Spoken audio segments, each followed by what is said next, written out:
Lexi, I know you're gonna kill this shit.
Yo, people, what you telling me back again for? Happy 2026, nigga.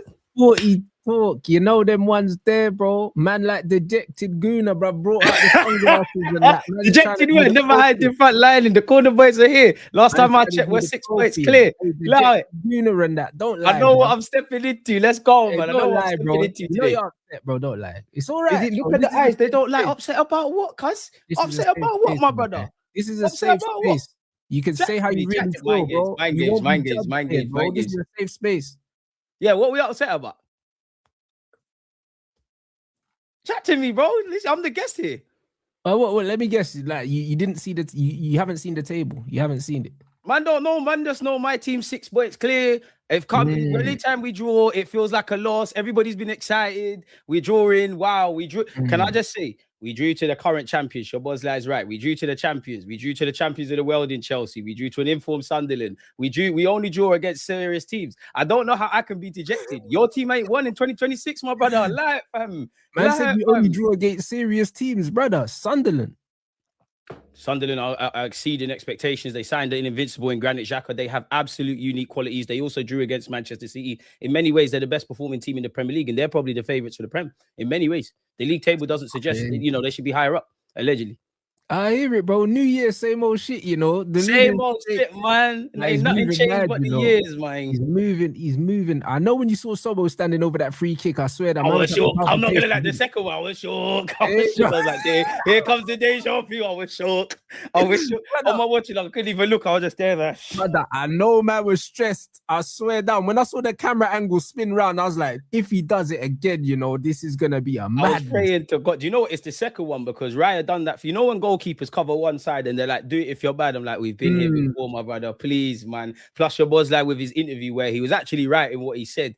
But, bro, I'm cool, man. We drew. Obviously, it's a missed opportunity to make further ground. I would have wanted to win. I'm not necessarily vexed about a draw because a lot of people got onto me on YouTube because I said I would take a draw. We've won a lot of games. You can't win them all. I do think some Arsenal fans getting into this thing where every game is a winnable game. You're gonna win them all. My thing is, I'm pissed off with the performance. I feel in many ways it was a carbon copy of the Liverpool game at Anfield, where we were better in the first half, they were better in the second. There weren't really anything to scream and shout about beyond Conor Bradley obviously hitting the bar. Miles Lewis-Skelly was getting cooked. Obviously, Saka, Trossard, Gabriel Magalhaes at the end could have nicked it. Other than that, we're doing the same things. Gyökeres, the less said about him, the better. Again, is quite poor. I actually have to give credit to Arne Slot because he did on Arteta, if that makes sense. We all know we struggle against mid, deep, and low blocks. He done that in the first half. We had no problem. We had nothing. They marked out our midfield, which is why you saw in that game the Salibas, the Gabriels, the Timbers, they're on the ball more than usual. Second half, because I'm kind of used to a first half not scoring goals and getting in the lead. Second half, we normally come out on fire. The second half is what peed me off because even Arteta's telling the boys to calm down. Liverpool looked like they went up the gears. We didn't, innit? And again, when I watched the game again last night, it probably wasn't as knife edge as I would have expected, but I genuinely thought Liverpool more likely to score. If Frimpong had better decision-making, maybe they fashion a better chance, but I did think we drew before the game. I'm disappointed with the performance. Indirectly, there's more to give, and we maybe could have got 3 points, but bro, you can't win them all, man. And if we're going to drop points, I'll drop them in that against Liverpool, but it's kind of the same old concerns, same old questions, and what annoys me, Rance, is Arsenal fans are going to do that thing. Fair enough, Gyökeres is shit, but it can't just be Gyökeres. It can't just be Odegaard. It can't just be Saka. It can't just be the same old things. Like, if you're going to be mad, be mad about what you actually saw, if I'm honest. But bro, it is what it is, isn't it? It is what it is. It's the way you play, innit? It's your system, bro. Like, people are talking about the players. Listen, I don't rate a lot of these players individually, but at the end of the day, I had the same conversation with my brother. Them man are blaming Thomas Frank, bro, listen, man's expecting him to make orange juice with apple's blood. Like, it don't make no sense. Like, when you're looking at this Spurs team, like, the way he wants to play, bruv, they don't have enough quality, bro. Like, their attack is rubbish, bro. I said to him, if them man were free, I wouldn't take them out at my team. Not even, like, brother, not for free, I don't want these men at my team. Do you know what I'm saying? A couple of Spurs players I'd take, to be fair, but I hear it. No, the attackers I'm talking about. Yeah, I hear Kudus, and that's probably saying, about it. Really, more goals with Ange. I said that's because Ange actually trying to score goals, blood. Like, my man's got on the halfway line camping. The way Arteta wants to set up off the ball means that your best players are further away from the goal. And if you're further away from the goal, you need a bit more about you to score goals, bro. Like, when you look at managers that set up in mid blocks, Jose needed his Gareth Bales. He needed his CR7s. He needed some individual quality to make the difference. And that's my thing with Gyökeres. Clearly, Gyökeres is nothing more than a bulldozer. He's a player that has extreme limitations. But that's my thing. Like, I can slag the man off until I'm blue in the face. I stand on this, and I genuinely believe if he played for certain other teams in the Premier League, we might not be waxing lyrical about him, but you'd see a different kind of him. And if we're saying like Trossard's been our best attacker, if Trossard's had an off day, if Saka's not made it happen, whatever people say about Gyökeres, if you bag that Coventry, Sweden, and Sporting, and you've come here, bearing in mind we were talking about how we used to play in the final third, then it's a collective issue. Second half's on the players, the approach is on the gaffer, man. Like, and it's games like that. You need more players with an engine beyond Declan Rice. You need players with a bit more quality. And I think my players mentally yesterday, they were moving a bit mad. Like, I'd never have seen Arteta do that calm down thing as much as he did yesterday. But bro, it's a long season. Because the players are, bro, your players are emotional, but bro, they get it from your manager. I don't know why Your manager's trying to do the nonchalant thing. He's the most emotional guy there, bro. The way him and the set piece coach, when you got that last minute corner, the way they were hugging each other, you know, bro. I'm thinking this is embarrassing, bro. Nah, man, we need that passion, bro. That's my super Mick Arteta. You need that. You man were playing for a corner in added time, and him and the set piece coach are standing there together like them man are watching a horror movie. It's like, bro, that, man. Big up you, man's guy, Gabriel Heinzer as well. Easy, you get me? We're regular. He's another passion merchant as well. Like, it's like, do you know what? The fact that the coaching staff's reactions are the least of my problems. Again, it's just the performance. Football's decided. But for me, that behavior's learned behavior, bro. Because the reason why, Arsenal players, like, when you're drawing games, they're looking like that is because the pressure's getting to them, bro. Nah, man, the pressure getting to them, man. That same passion has seen us claw results. And again, when the ball went to Gabriel at the back post and he didn't score the header, and that man was on the floor, blood. As you should be, because it means something to us. When people accuse my football club of having no fucking cojones and no passion and all of this, and I want to address this as well, yeah. Somebody said, DG, you got to talk about your guy Martinelli. Listen, big up Connor Bradley. Everyone knows I think he's a good player. I wish him the best of his recovery. Fuck off about trying to demoralize Martinelli and all these things. Bradley has rolled back onto the pitch. My man is a footballer. He's not a physio. Of course he's going to do that. Like, what a man talking about? He's going to do that's the best thing in the game, really and truly. Like, I can't understand the demonization of Martinelli. If you're going to demonize, man, demonize him for his potential, not hitting anything close to his potential, his decision making. Obviously, he's going to do that. I don't understand this whole, he's a bad guy and that. And even if he is, I don't fucking care. I don't have to question mark his integrity. I don't think he meant any malice with the Bradley thing. Again, Bradley's rolled back onto the pitch, as he should. If I was a Liverpool man, I want him back on the pitch. You're trying to time waste. I don't know, whether he did or he didn't, the bottom line is, them man are trying to win a game of football, bro.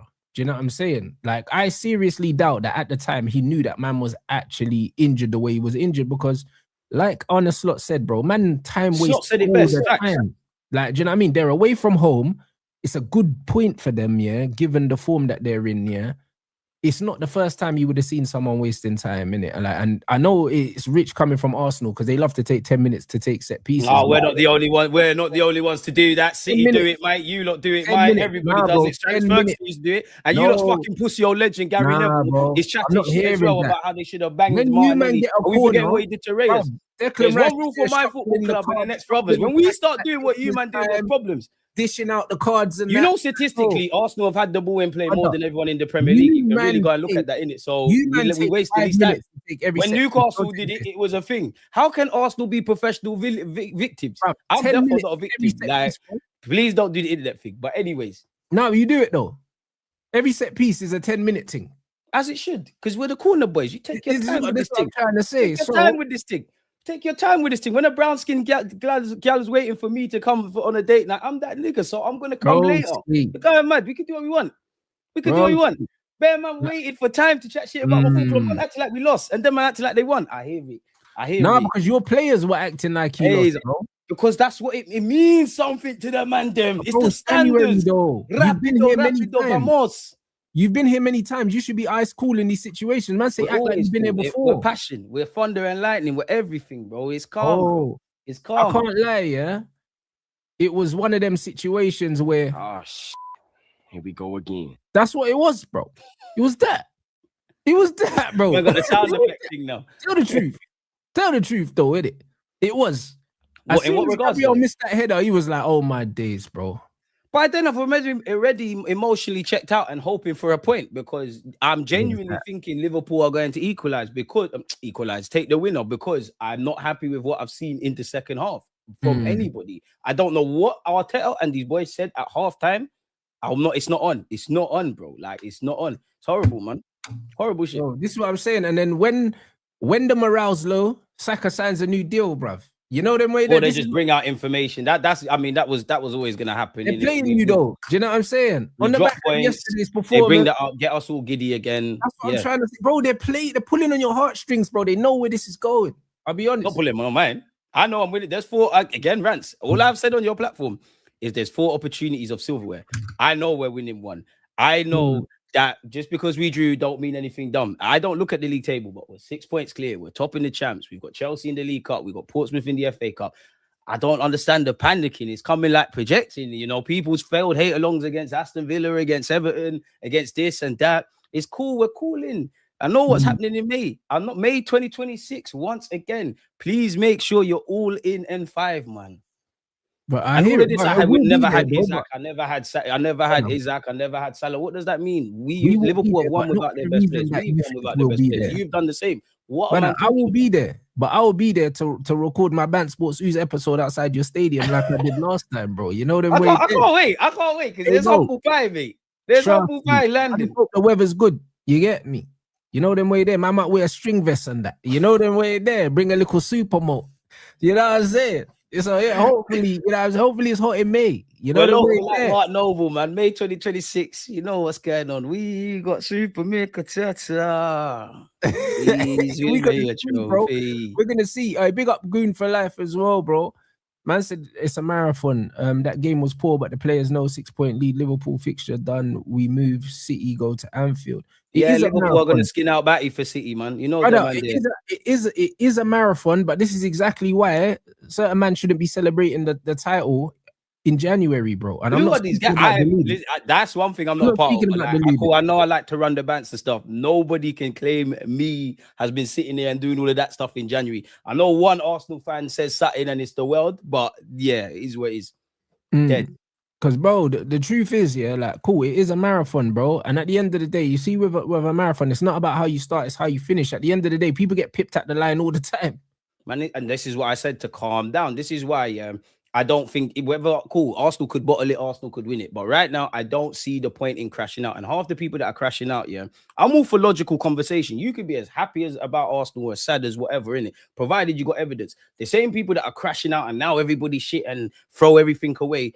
You lot, before that Liverpool game or at some point this season, you lot were saying we're winning everything, including the Tour de France. It is a marathon. We have been the chasers. We have been chased. Ultimately, we have come up short.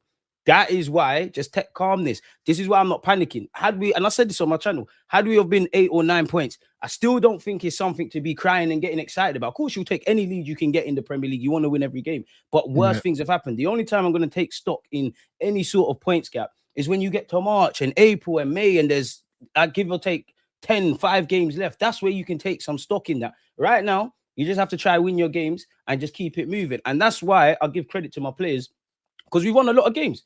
Because you get moments like this. You know yourself, friend. Sometimes you win when you deserve to lose. You lose when you deserve to win. You draw when you deserve more or less. And sometimes you get exactly what you should, which was like yesterday. We should have been like you, man, and got nothing out of the Wolves game. We potentially could have lost at Chelsea away.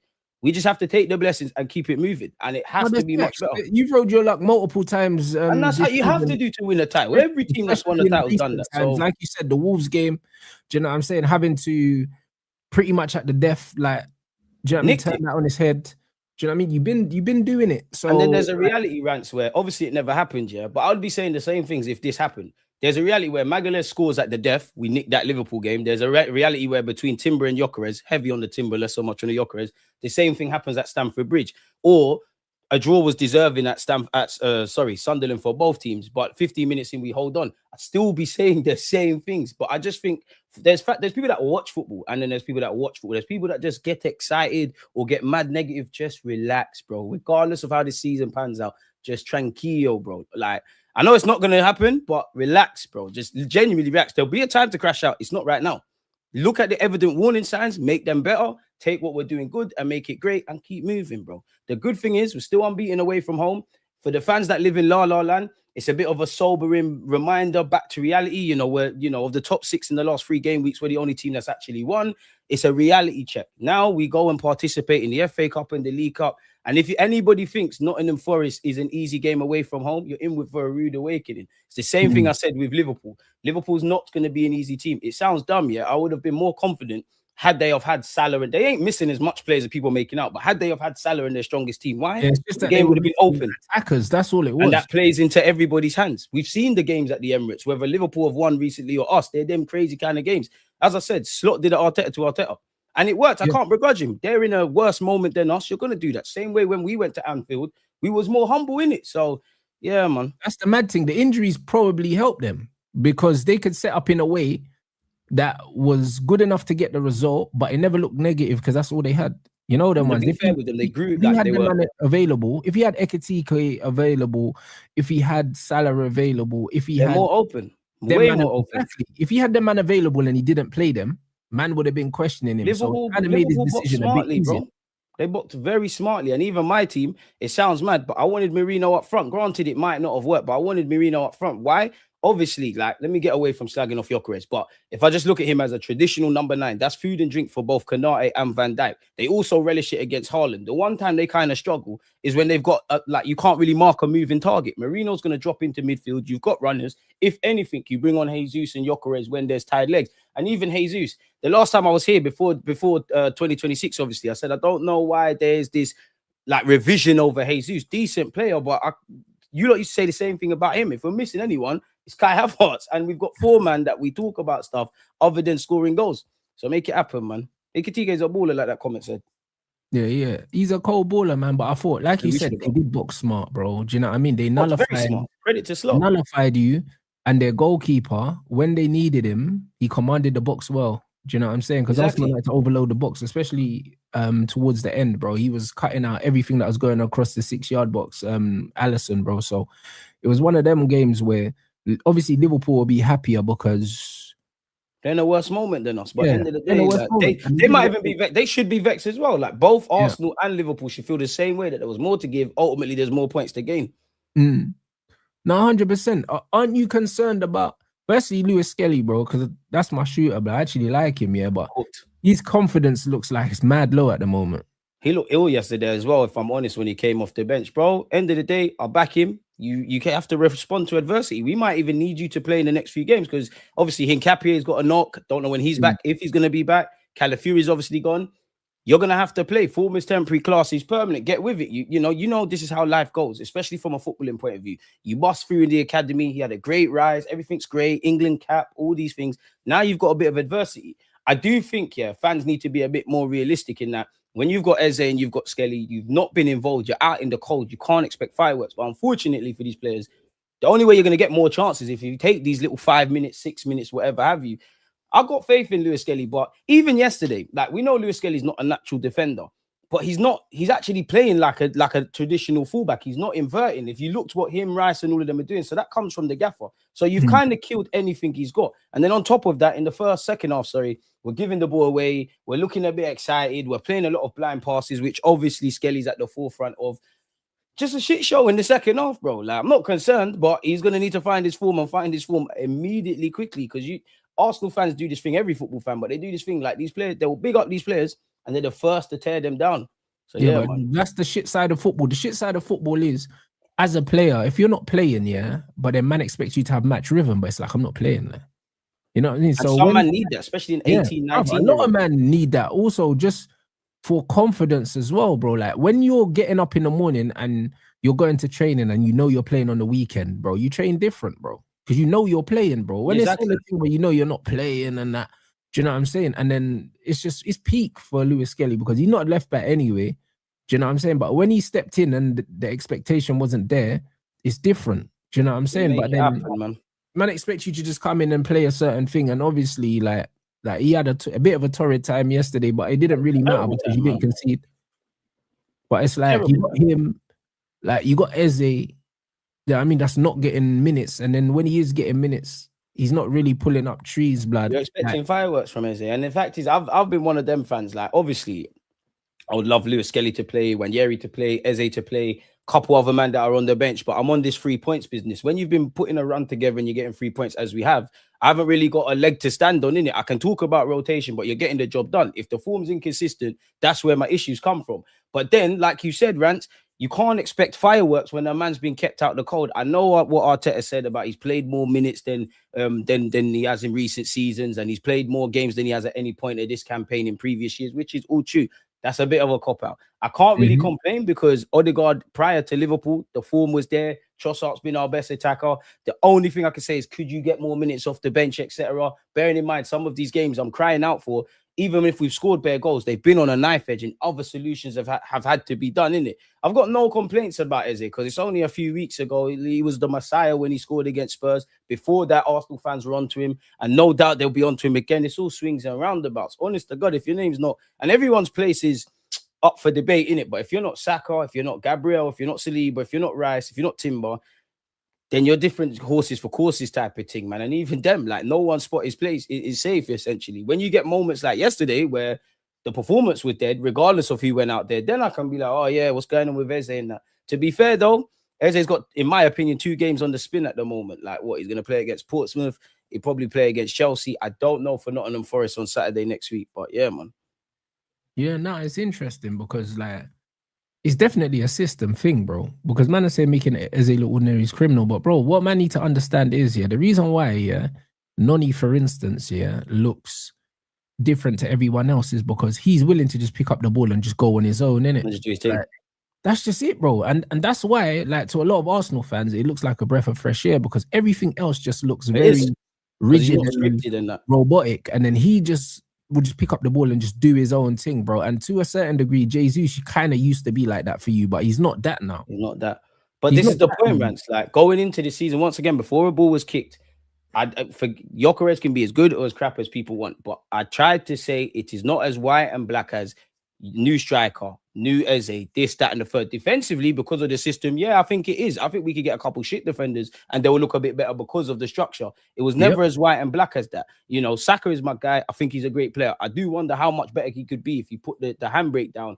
There's been this problem. Eze and Gyökeres, obviously it's not banging for Gyökeres, but there was this belief that you man are the level raisers, isn't it? So there's stuff tactically that Arteta has to address, and that's been here this season. That was here last season. That was here the season before. Actually, like I can't remember the year for the life of me, but I think Jesus and Zinni's debut season when Saka, Martinelli, Odegaard, when they dropped the mad numbers, the numbers individually have gone down year on year, regardless of collectively are scoring more goals. So I don't know if that's Arteta with the handbrake, etc. And I'm not going to be a hypocrite. I like the fact that Arteta has become a bit more street smart. It's made us better.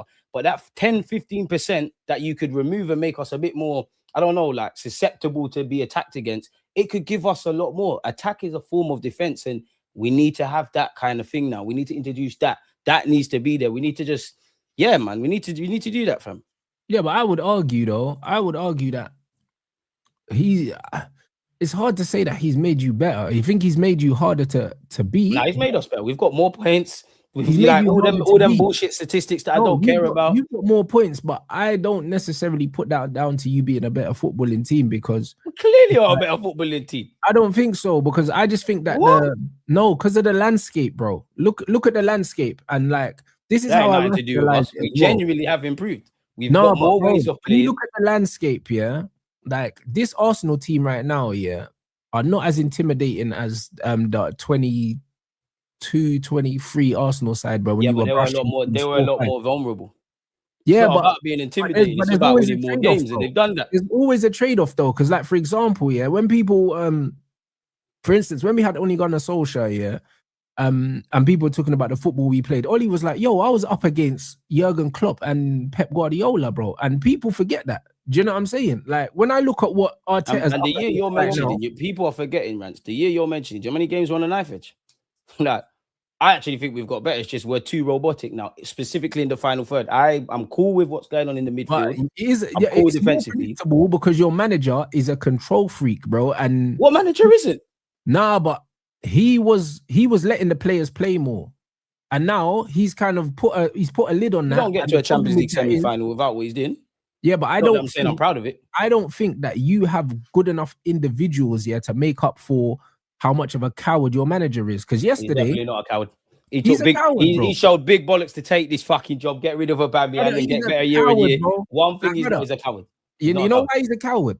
I'm not even Arteta FC like that, but coward and Arteta is the same word. You're at home against a Liverpool team that have no attackers, They didn't have a shot on target, And at no point did it look like this guy was rolling the dice trying to win the game. At no point. Because he's telling his players to calm down. If your players aren't mentally there, what's going to happen? And I'm not being funny. How can I call him a coward when he went attacking against City, against Bayern, against City ×2, against Atletico? Incompetent, a bit too risk-averse, but I wouldn't say coward. Brother. I wouldn't say coward. Going attacking is taking off defensive players and putting on attacking players. No, there's many ways. That's not going attacking, the only bro. way. It's the ethos. That's not going attacking. It's not like that. for like subs are not. It's not going attacking. There's Deluded. many different solutions of going attacking, and you know this as well. No, I hear no, what no, you're no, doing, there's but you know not. this as well. No, Taking there's off not. defensive players for attacking players is Oh. not the only way to be more Alright, attacking. so You can Deluded. tell people to stand further up the pitch. You can tell your Nah, midfielder to but buy bro, it half a doesn't yard. matter. You can It actually don't tell your matter. defenders to be more risk averse. Come on, You can make your let's not do fullbacks that. go higher. brother. I disagree with that. If you're Is he a bit too conservative? Yeah, but I don't think he's a coward. Yeah, telling them to be more attacking is not enough. You put on more attacking players because players are always going to do what they're comfortable doing. That's what they're going to do, bro. All right, G. You have to be honest. What did you honestly think this Arsenal team was trying to win the game against Liverpool? They went for it, yeah. First half, yes. As I said, first No, half, yes. Second half, bro, they didn't. Second half is when the game finishes. Second So half, what you do in the they second didn't. half is more Second half, they important. were cowardly, and I think there was cowardly traits. And I think Arteta was right about why you sitting deep against Wolves, for example. I don't think I would have conservative. I wouldn't call it cowardly. Though. As an Arsenal team, I know what a cowardly Arsenal side looks like. I know what cowardly individuals look like. There's been moments where I can accuse Arteta of being a coward. I wouldn't apply that to him this season. I wouldn't apply that to him against Liverpool, if I'm completely honest. Conservative, yes. Coward, nah, not coward. Not coward. Conservative. So being conservative at home against a vulnerable Liverpool is not being conservative, and being a coward is not the same thing. It's being street smart. You got to box cleverly. You do the boxing thing. I'm sure there's many times you want to lift off someone's head, but you have to know when to jab. But broski, boxing clever. Yeah, there's a time to box clever, and there's a time to put your guard up and walk someone down, bro. Do you know what I'm saying? And if the manager's trying to make you walk people down, and you're not listening. Second half is on the players. First half is on the gaffer for me. Why are they not listening to the manager? They're cowardly. The players were being cowardly. The fuck? He said this against Wolves. As I said, first half, I think it was the manager. Sorry, second half, the players. Did he say that? Pardon me? Against Wolves, he basically alluded to it. Against Wolves, he basically alluded to it. And whatever, I think it was Villa as well. There was 2 games in a row. We done this weird little sitting back towards the end. So yeah, man. I just think he needs a bit of life in the final third. I think he needs to understand there's a trade-off. Your manager actually said the players were shook. Basically, yeah, he said I didn't tell them to sit deeper. Why are they doing that? He genuinely said that. And Arteta does the diplomatic thing more than me. He genuinely said that. That's crazy. So that means the manager's basically saying the pressure's getting to his players. It should be. Pressure's a privilege. We play for Arsenal. It's a massive football club, and there shouldn't be no pressure anyways. You play for a massively beautiful football club. You have come second 3 years in a row. What's the fucking worst that they can say? You bottled it again. You did this. All of the things they've said already. Man, be fearless. Simple as that. What's the like? If you know what they're gonna say again, what they've said in years, fuck all of that, bro. Dead. Put the handbrake down out there, man. I just think real. Like, I tend to believe that your players here are playing a certain way because they're accustomed to this conservative football. 100%. It's a reflection of the gaffer. I just don't think it's cowardly. So how can you blame them then? Because it's common sense. Something like, come on now. You've seen Sir Alex Ferguson win a title, Wenger, Pep, all of these guys. You've played football. You've managed the football team. There's probably times your players have been shit. Your tactics have bailed them out. There's probably times your tactics have been shit. Your players have bailed them out. But my plan B is supposed to be my players.